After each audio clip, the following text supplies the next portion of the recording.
After what seemed like many hours in the can, I eventually finally got through this area in S.T.A.L.K.E.R, the final stretch through the Chernobyl power plant itself, leading to the Wish Granter. But as you're about to see, it didn't quite go as planned for a while. But then I got this ending, which I already knew I was probably going to get this one because I was making too much money in the zone this playthrough. And Shadow of Chernobyl doesn't like that. When you make too much money, you get the greed ending. When you kill the sea consciousness, you get the kill sea consciousness ending. It's pretty straightforward stuff.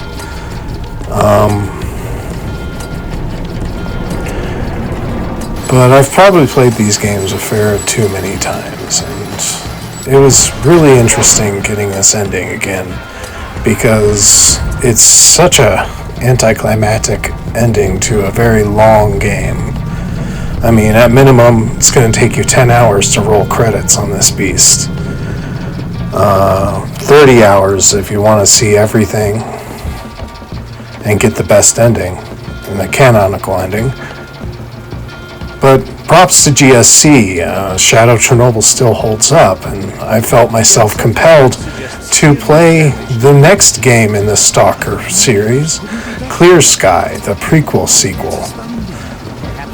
Not a lot of people like Clear Sky. It has a lot of interesting mechanics like factions and things like that, and a lot of revolutionary visual effects and things like that, as well as simulation elements like dynamic blowouts and stuff like that.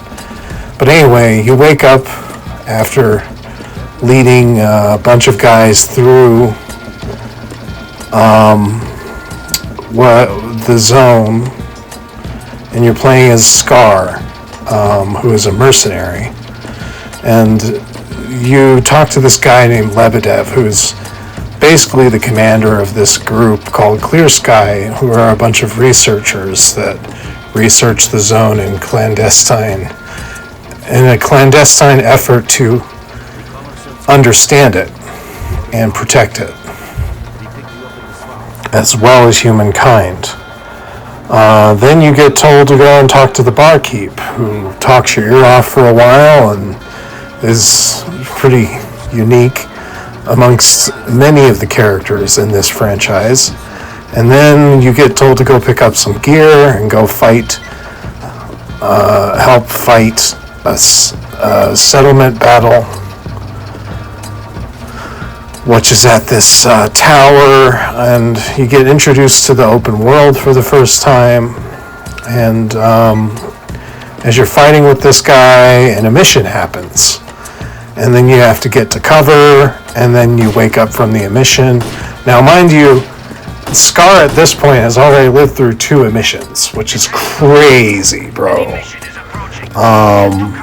Like, lore-wise, that's crazy. He's a legendary stalker already.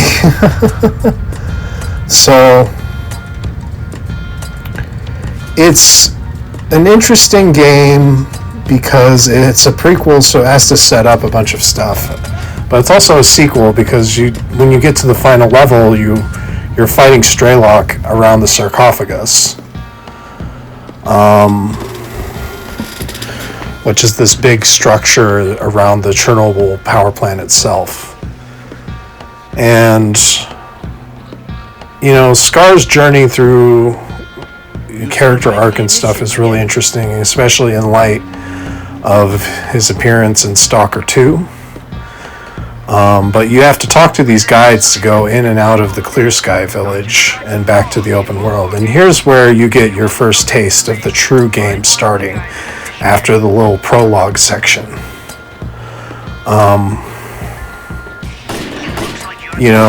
A-Life is back and bigger and better than ever. You have these little settlements with guides and people to talk to and get missions from.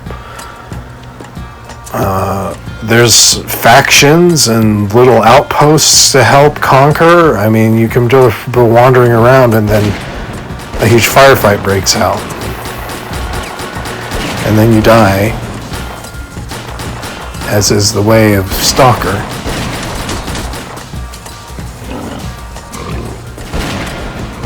Yep, it's S.T.A.L.K.E.R.